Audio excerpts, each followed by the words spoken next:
Hoje, no Sofá 89, a gente vai desenrolar uma ideia com um cara que é ator, cantor, compositor, jornalista, músico aí, ó, old school, tá há muitos anos no rolê. Léo Jaime. E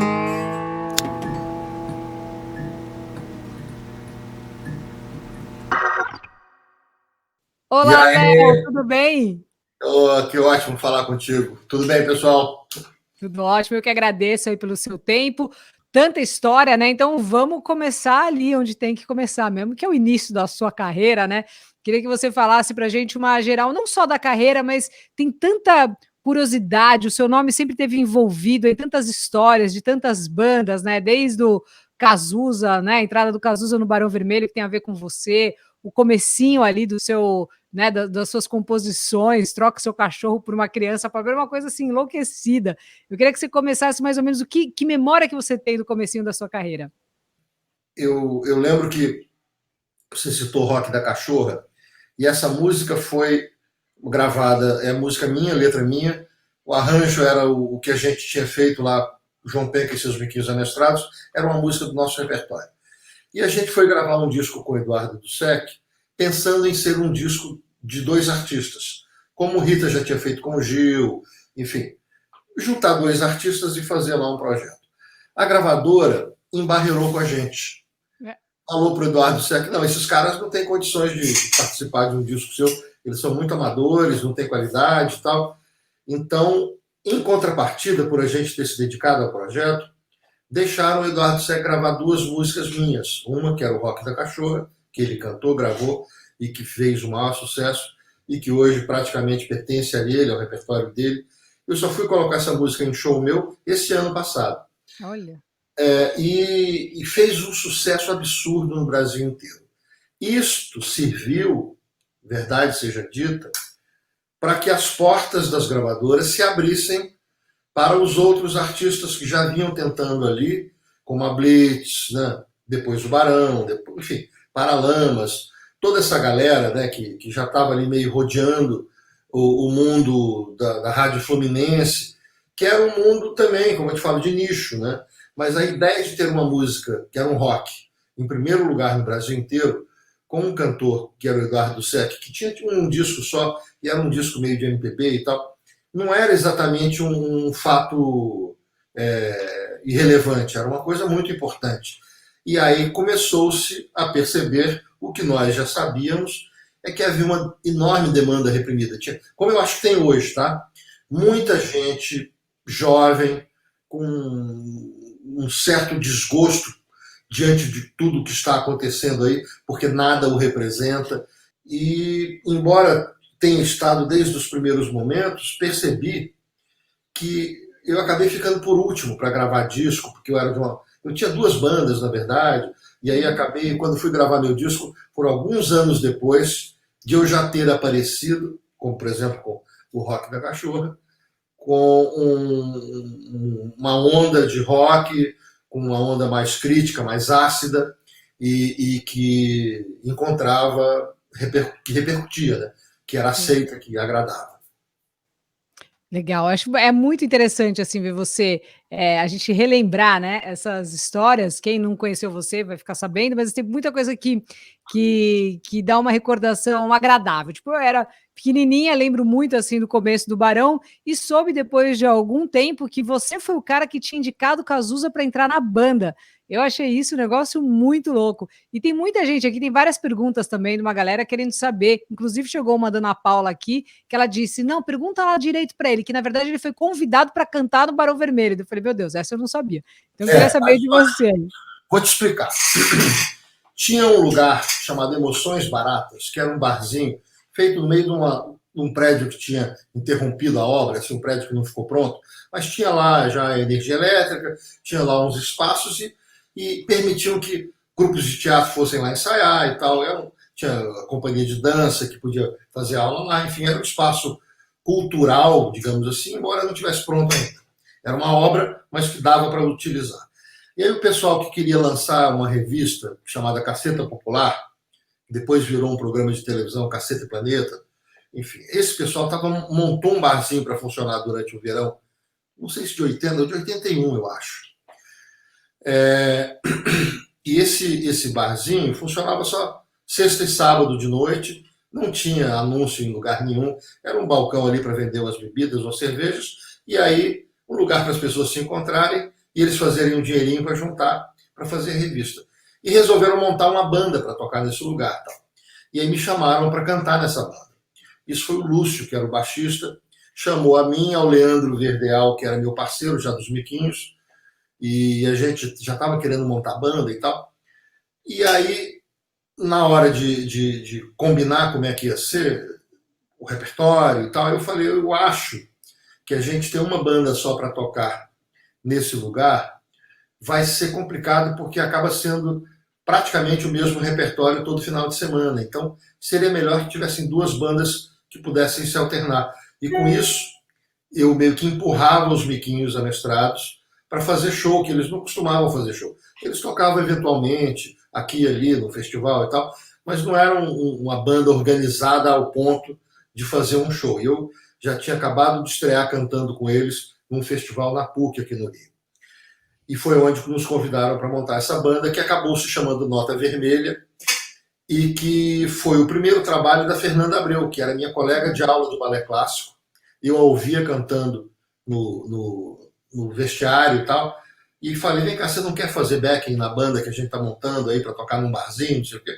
A Fernanda topou de brincadeira ir lá, e a gente chamou uma amiga dela, Virgínia, que era amiga nossa também, e que cantava num coral com o irmão da Fernanda, Felipe Abreu, que era enfim, amiga nossa. Então eu tinha duas meninas fazendo o backing comigo dessa banda chamada Nota Vermelha, que eram o guitarrista dos Miquinhos, o baterista dos Miquinhos, eu, essas duas meninas, o Fábio Fonseca, que acabou depois sendo produtor da Fernanda, e lançou discos também, né? O Fábio Fonseca foi chamado para tocar piano, era o primeiro trabalho dele também. E a gente montou essa banda que tocava um pouco de R&B, assim, um pouco de rock, com uma pegada mais de música black, tocava Tim Maia, tocava Jorge Ben, coisas que nessa época não eram consideradas de bom gosto, né? Eram coisas mais populares, digamos assim. E a gente tocava isso, Tony Tornado, tocava Rolling Stones, tocava, sei lá, Paul McCartney, era uma banda meio de cover, e tinha umas músicas minhas que eu colocava nesse repertório. E aí eu sugeri que então fosse um final de semana essa banda e outro final de semana o João Penca e seus Miquinhos amestrados. E aí, assim foi, o local entupia todo final de semana. Assim, era a onda daquele verão foi ir para essas festinhas, para esses encontros, esses shows nesses lugares. Nesse momento, por exemplo, eu vivia numa pindaíba enorme. Eu dava aula de violão, eu trabalhava em loja, fazia essas coisas assim, né? Era garçom e não tinha roupa assim para fazer show. Então o Cazuza era meu amigo e me emprestava umas roupas para eu fazer os shows, que ele tinha já um estilo, né? Ele se vestia muito melhor do que eu. Não que nada fosse extravagante também assim. Mas o Cazuza participava disso também. Ele era meu amigo e às vezes quando tinha alguma apresentação dos Miquinhos, a gente chamava o Cazuza para fazer backing e ele ia. Depois eu conto por quê. Aí, numa dessas noites, eu não sei se estava tocando João Penca ou se estava tocando a Nota Vermelha, 4 garotos me chamaram para, a gente quer falar com você e tal. E os 4 estavam lá e eles estavam montando uma banda que queriam que chamasse Barão Vermelho, adorei o nome, que era um personagem do Snoopy, do personagem de quadrinhos, né? E eu disse para eles, olha, eu canto nessas duas bandas e componho para as duas bandas, então não faz muito sentido eu ter uma terceira, mas eu topo ir lá para conhecer a onda de vocês e saber se eu posso indicar alguém, né? Porque Olha. tantos amigos músicos assim. Mas eu tinha 2 anos antes, em 80, vamos dizer assim, eu tinha na casa do Cazuza, mostrando, ele adorava minhas músicas, adorava as coisas que eu fazia e tal, e me mostrava os poemas que ele escrevia, assim. Aí acabou que eu fui fazer direção musical de peça que ele trabalhava, peça de teatro e tal, mas o que me chamou a atenção foi que eu mostrando músicas para ele, ele pegou o violão da minha mão e me mostrou uma música chamada Down in Me, que ele tinha acabado de fazer, e eu fui a primeira pessoa a ouvir, portanto, eu fui o primeiro fã do Cazuza. Eu fiquei muito sem palavras na hora, eu falei, caramba, eu demorei umas 100 músicas até fazer uma que eu achasse que fosse razoavelmente boa. A sua primeira já é madura, já é adulta, já está pronta. É uma bela canção. E fiquei ali empenhado internamente em fazer com que ele se sentisse à vontade para ser compositor, para ser cantor. E ele disse: ó, se você contar para alguém que eu te mostrei isso aqui, a gente perde a amizade, porque eu não quero que ninguém pense que eu quero ser músico, ou que eu quero ser cantor, ou que eu quero ser compositor e tal. Porque ele tinha sido criado nesse meio, pai presidente de gravadora, a mãe gravava discos na gravadora, que o pai era presidente, enfim. Ele não queria posar de filhinho de papai. Sim. Ah, meu filho não faz nada, resolveu gravar um disco. Tanto que quando o Barão resolveu gravar um disco, o João, o pai dele, foi contra. E foi gravado o disco praticamente num final de semana, em que o estúdio da gravadora não funcionava, não funcionaria, e aí foram lá e gravaram e tal, com o João sendo contra. E aí, enfim, eu fui ao ensaio do Barão, vi o som, e era uma pegada meio Led Zeppelin, assim, um som mais pesado do que eu estava acostumado a fazer, que era o rockabilly com o João Penca, e uma coisa meio né, como eu te falei, meio Stones, assim, com uma pegada de música black e tal, nessa banda Nota Vermelha. Eu achei que aquilo lá era muito eloquente. E o Cazuza era muito eloquente. Falei, ó, tem um amigo meu que eu acho que vai curtir essa onda. Aí gastei uma meia hora no telefone com o Cazuza para convencê-lo a ir ao ensaio. E ele dizendo: vou fazer o que lá se eu não sou cantor? Eu falei: você vai lá, faz a mesma coisa que eu fiz, ouve, conhece os caras, troca uma ideia. De repente você pensa em alguém, assim como eu pensei em você, você pode ter uma ideia, achar que tem a ver com alguém. Ele: eu não sei chegar no Rio Comprido, onde era o ensaio. Né? Rio Comprido é um bairro, enfim, que ele não estava habituado a circular, na zona norte do Rio. E aí eu falei: olha, tem um garoto que não tem carro, que mora no Flamengo, dá carona para ele, que aí vocês, te dou o telefone dele, você combina, você pega ele e ele te ensina o caminho. E ele ligou e combinou então com o Roberto Frejá, pegar o Roberto Frejá na praia de Botafogo, para dar carona para ele, combinaram um lugar: eu tô com a roupa tal, não sei o quê. E aí ele passou na praia de Botafogo para pegar o Frejá, para depois saírem para o Rio Comprido, foram conversando. Chegou no ensaio, ele achou a turma ótima, começaram a levar um som, já começaram a escrever uma música. E eu acho que essa parceria Frejá e Cazuza foi instantânea, aconteceu numa carona. Né? E foi uma das maiores parcerias que a música brasileira já viu. E eu fui responsável por, vamos dizer, ficar anos incentivando o Cazuza a pensar nele como músico, como compositor. Isso realmente eu fui responsável, porque eu era a única pessoa que sabia. E depois, quando ele quis sair do Barão, também fui a pessoa com quem ele foi se aconselhar, porque eu já tinha sido de uma banda e continuo amicíssimo dos caras dessa banda, mas saí da banda. Ele queria um processo assim. Ele falou: eu não consigo pensar em me afastar deles, mas eu quero fazer um trabalho diferente do que a banda faz. Só que eu não quero, assim, não dá para manter as duas coisas ao mesmo tempo, porque, né, ele estava realmente muito dividido e ele foi me consultar. Fomos muito próximos em alguns momentos da vida e depois no final também, né? Que era assim uma grande amizade. Eu lembro do Ney contando que um dia eu cheguei na casa do Ney e falei: arrumei um prêmio pro Cazuza, porque era uma questão, né? Aquela pessoa tão talentosa, tão genial e ao mesmo tempo que tinha uma certa dificuldade para encontrar um caminho, né? O caminho dele, é como eu falei, não parecia muito possível naquele momento, né?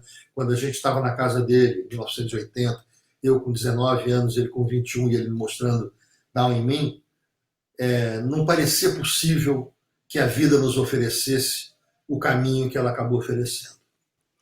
Que ironia, hein? Que coisa louca. Daí, no fim, então, acabou que você ajudou a elevar o nível, né, do rock nacional de uma forma absurda, né? Não só pelo... Só para fazer uma parte, nesses encontros lá do Emoções Baratas, apareceu o Barão Vermelho e também a Blitz, que era uma banda que já existia. Mas quando o Evandro viu a Fernanda no palco, com a outra menina e tal, ele falou: tinha a ver com um grupo de teatro que ele tinha acabado de fazer, Bandoentes por Acaso Estrelados e tal, com um negócio de samba de break. Ele juntou as ideias todas e chamou a Fernanda e fizeram a Blitz, a mudança da Blitz era uma banda que tinha saxofone, tinha, né, o Evandro cantando, mas era uma outra sonoridade. Quando o Evandro viu a Fernanda nesse lugar, apareceu aquela ideia de fazer uma coisa meio revista em quadrinho, meio teatral e tal, que foi o que fez também com que a Blitz, aí sim, abrisse todas as portas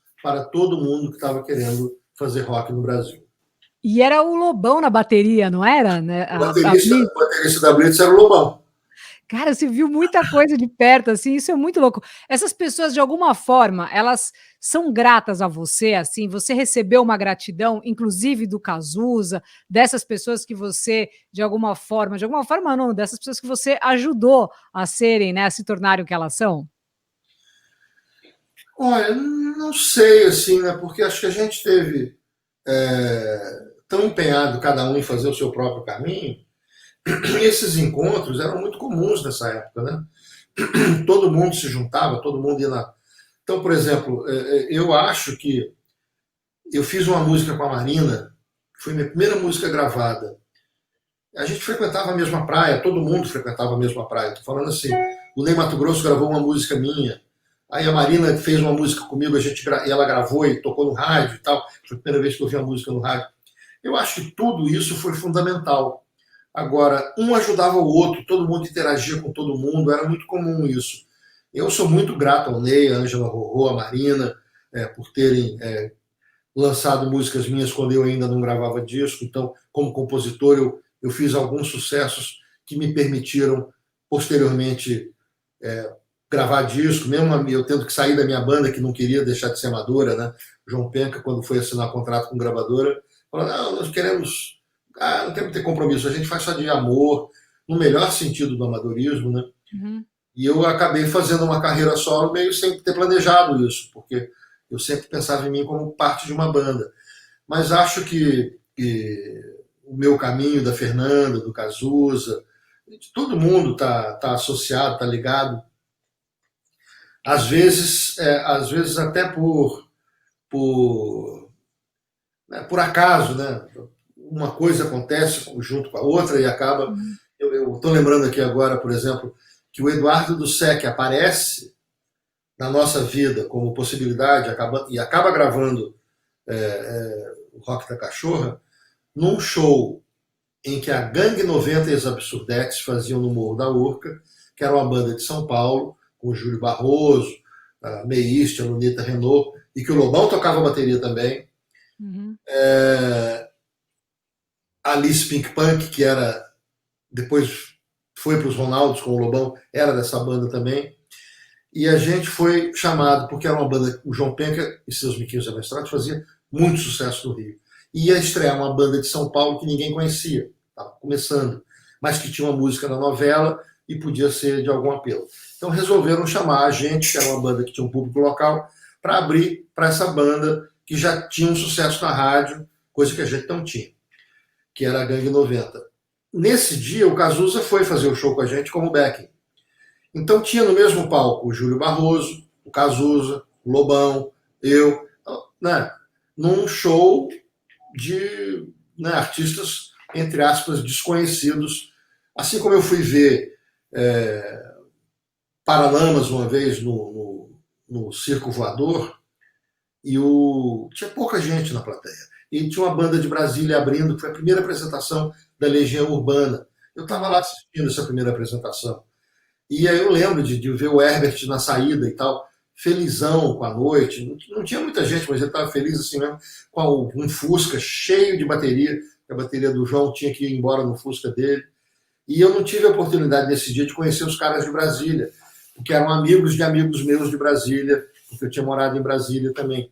Mas, enfim, tudo se relacionava, todo mundo acabava se conhecendo, e, com raras exceções, havia um espírito de colaboração geral. Todo mundo trocava figurinha. Era bem legal. Que da hora, né, relembrar isso. Você sabe que você estava falando agora, né, essa história da Legião, e eu estava lembrando do Dado Villa-Lobos, quando a gente entrevistou ele aqui, e aí ele fez uma citação sobre você que eu achei assim super legal. Eu falei, meu, o Léo Jaime deve ser esses caras bem práticos, né? Porque você participou, né, de Tempo Perdido, né, a versão aqui da Rádio Foi, Rock, foi. né? Você cantou e tal. E ele falando, cara, que ele deu muita risada, porque eu acho que chegaram aí, queria que você contasse essa história de bastidor. Parece que chegaram com um equipamento aí para você gravar, e você falou, meu, que porra é essa? Eu não consigo entender. Ele falou, meu, grava com celular e vai que Foi, vai, como é que é? foi. Não, chegou um gravador aqui como é que é o nome daquilo? Esqueci o nome do gravador. Zoom. É um Uhum. negócio que tem 2 microfones aqui, 2 ali e tal. Eu falei, cadê o play? Onde é que é o play? Eu gosto de equipamento que tem um botão, entendeu? Quando tem play hack, eu sei, play hack, você aperta play hack, grava. Aí eu falei, ô Dado, vem cá, tem que fazer um curso para operar esse negócio aqui. Ele falou, não, grava aí com uma certa distância, né? No microfone do telefone, a gente dá um jeito aqui. E deu um jeito, porque ficou um som bem legal. Aliás, que gravação é essa, hein? Ficou É, foi um legal, né? orgulho. Pô, um Nossa, orgulho. eu também achei o máximo. Léo, Mas o vamos fato é que agora. eu acho que o Dado não sabia operar o equipamento. Os dois não sabiam, né? Eu falei, vem cá, me dá um curso, adquirido como é que eu gravo o negócio. Ele, é melhor você usar. Muito bom. Léo, você assim, um cara que estava comentando, né, um momento ali que estava falando sobre o Cazuza, né, dele até te emprestar roupas e tal. Ao contrário dele, você foi um cara que então aparentemente cresceu aí numa, né, como você disse, numa pindaíba. No começo da sua carreira, é que normalmente, né, às vezes a pessoa que ela tem menos grana, na hora que vai fazer essa dança com os caras da música, principalmente numa época que tem gravadora e tem muito tubarão ali de olho no peixinho, às vezes o cara não tem uma malandragem ali para conseguir sobreviver, e você sobreviveu mais do que bem, né? Mas eu quero saber desse começo. Você acha que isso atrapalhou você a falar alguns nãos na sua carreira ou nada a ver se já chegou solando? Atrapalhou, atrapalhou sim.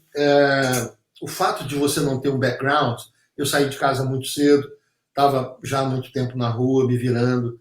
É, Às vezes passava necessidades e precisava logo tomar uma decisão, tomar um rumo na vida, né? Eu não estava fazendo faculdade, esperando para depois, quando formar, resolver.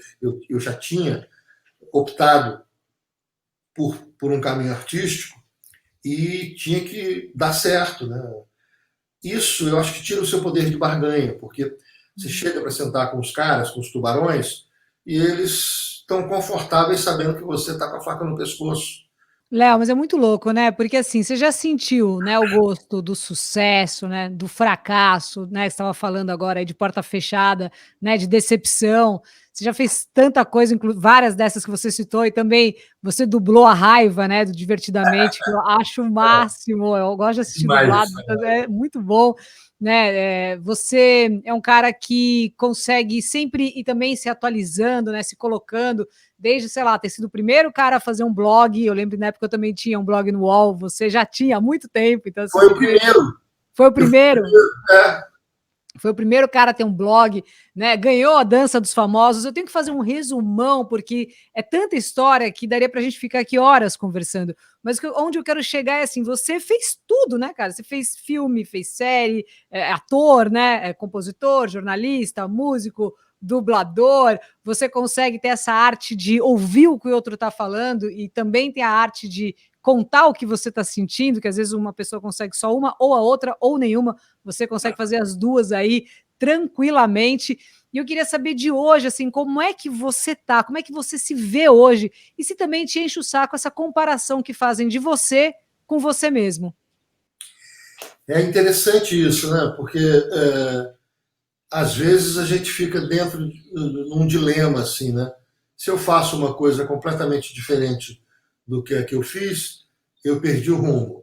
Se eu faço uma coisa bem parecida com o que eu já fiz antes, eu estou me repetindo.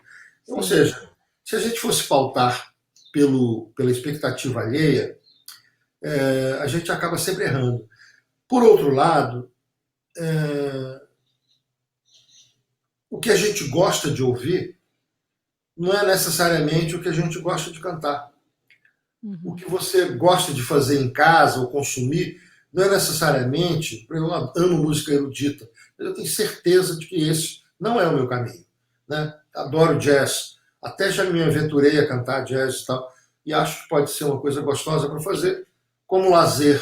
Eu sei que quando eu for para o palco, as pessoas esperam alegria, esperam celebração, esperam festa, porque eu acho que isso é uma coisa que está no meu espírito e tal. Então, a gente pode saber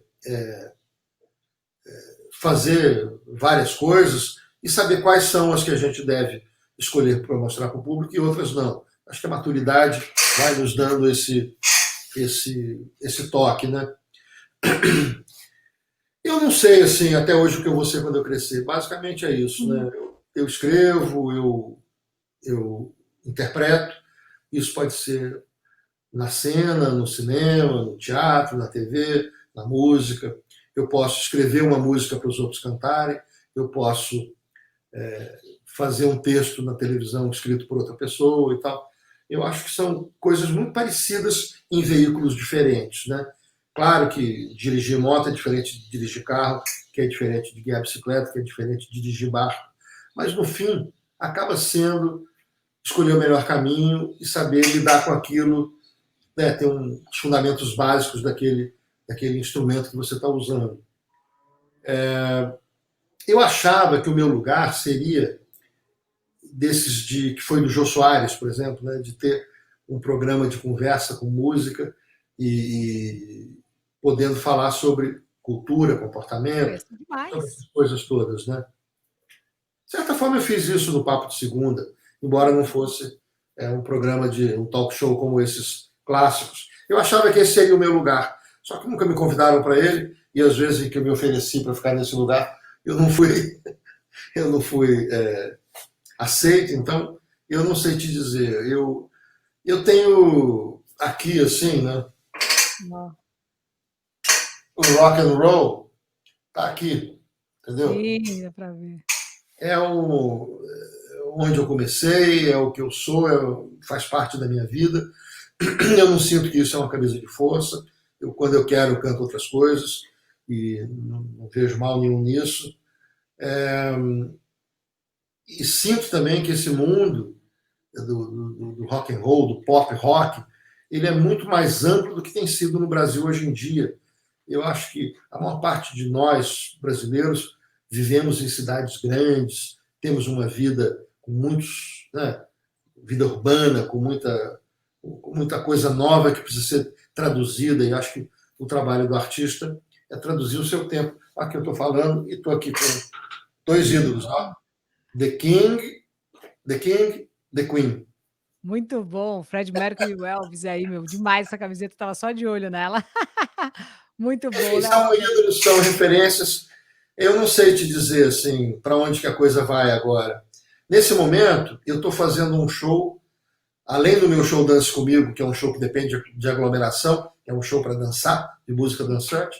Estou montando um outro para se ouvir sentado num lugar pequenininho, que são 2 violões só, entendeu? Só Que legal. voz e violão.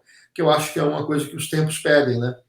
Uma Sim. coisa mais intimista. E eu não sei se vai dar certo, né? Eu ficar sentado, o público sentado, ouvindo um sonzinho e tal, mas pode ser gostoso.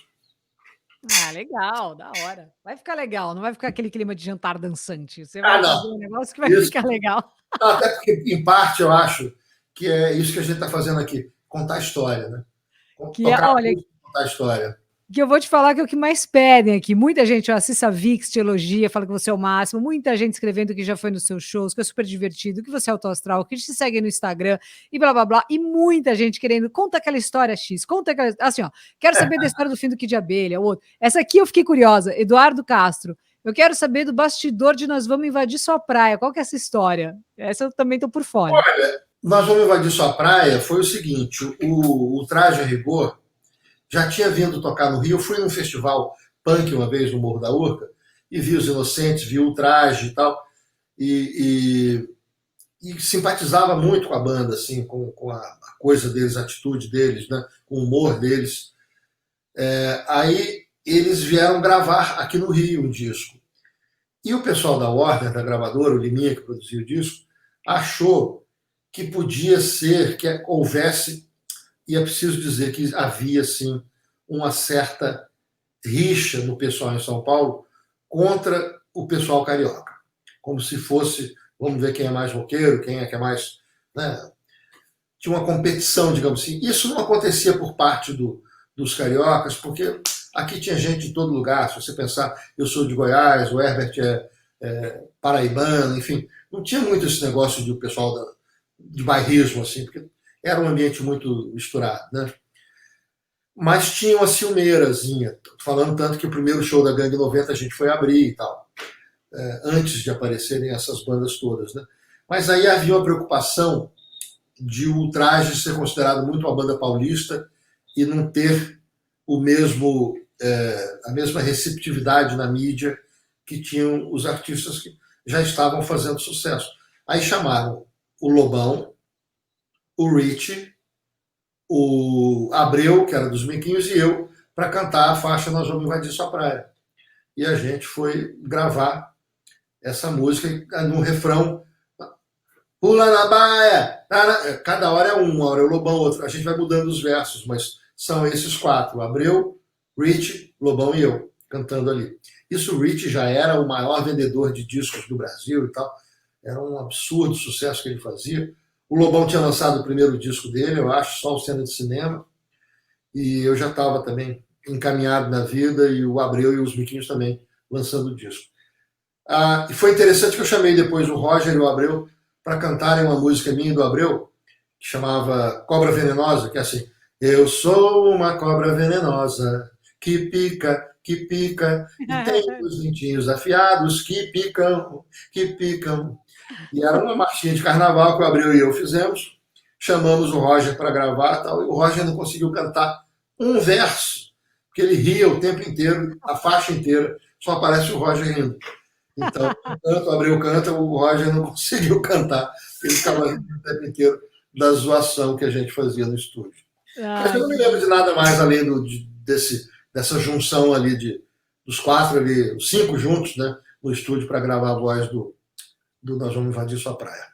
Que legal, Léo. Para a gente finalizar aí, qual o canal que é legal das pessoas irem atrás de você, que você está em todas aí? Eu vejo bastante no Instagram, né? O Léo Jaime Oficial. Você diria que é a chave ali para colar? Como é que o Twitter também, o Léo Jaime. Eu não, eu vou logo avisando. No Facebook, eu replico o material que eu coloco no Instagram e no Twitter, mas eu não entro. Então, se quiser comentar alguma coisa, quiser fazer contato, comentar, eu sugiro o Twitter ou o Instagram, porque no Facebook muita gente deve me achar a pessoa mais desagradável do mundo, que me manda mensagem e eu não respondo. É porque eu não entro no Facebook. Não, beleza, Léo. Você é um querido.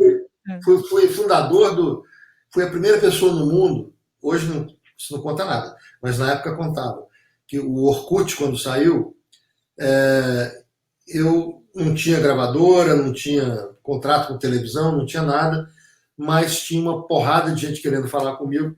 Eu abri um perfil no Orkut, tinha um blog do UOL, né? E o meu site e tal. E aí logo lotou. Eu fui a primeira pessoa no mundo a ter mais de 1.000 amigos no Orkut. Olha que 3 meses depois eu tinha já 9 perfis no Orkut cheios. Aí quando o Facebook saiu, eles se tocaram de que 1.000 era pouco e botaram em 5.000. E eu acho que eu fui responsável por nessa gênese desses produtos de rede social, porque eu entendi que se alguém queria falar comigo, eu devia abrir a porta para a pessoa. Né? E era uma rede para amigos, né? E aí eu fiz uma rede que era para quem quisesse falar comigo. Então, quando eu entrei para o Facebook, também lotou no primeiro de 5.000, eu falei, eu não vou administrar. Tinha uma coisa assim, que é o que eu estou dizendo, tinha 1.000 pessoas no meu perfil do Orkut e 8.000 esperando para entrar, se sentindo rejeitadas. Eu falei, isso aqui é contraproducente. Eu fiz 9 perfis do Orkut, tinha que inventar 9 e-mails diferentes e tal. E aí eu falei, eu não consigo operar isso, né? Era o começo de rede social. E eu achava isso, que ia ter muito mais gente chateada comigo do que contemplada pela oportunidade de falar comigo. Legal, você é um cara muito querido, viu? Todo mundo sempre fala muito bem de você, todas as citações, sempre quando tem alguma coisa de alguma história, sempre é o Léo Jaime, muita cara de gente fina, o Léo Jaime. Então é demais, assim, isso é muito legal, todas essas histórias, tudo que você contou. Vou ficar aqui sempre aguardando aí e assistindo, né, você em todas as plataformas e também dizer que a música Johnny Love tá tocando na rádio, tá indo super bem, que também é uma regravação, né? uma regravação de você mesmo, daria para dizer mais ou menos assim? Era, não, a gravação original eu só participei botando a voz depois que ela já estava pronta. Nessa eu fiz o arranjo inteiro, né? Tem uma citaçãozinha ali de Enter Sandman, que foi o que nos deu a ideia original, assim, de fazer esse arranjo, um pouco mais pesado, mas eu gosto muito dessa gravação. Gosto muito da Demais. canção original do Metrô também, e tinha vontade de fazer uma versão minha. Achei que Legal ficou muito demais. bacana. Muito Ótimo. feliz de saber que está tocando aí. Demais. Obrigada, Léo. Valeu por tudo aí. Obrigada pelo seu tempo. Obrigado pelo convite, viu? Adorei estar aqui com vocês. Eu que agradeço. Beijo. Valeu.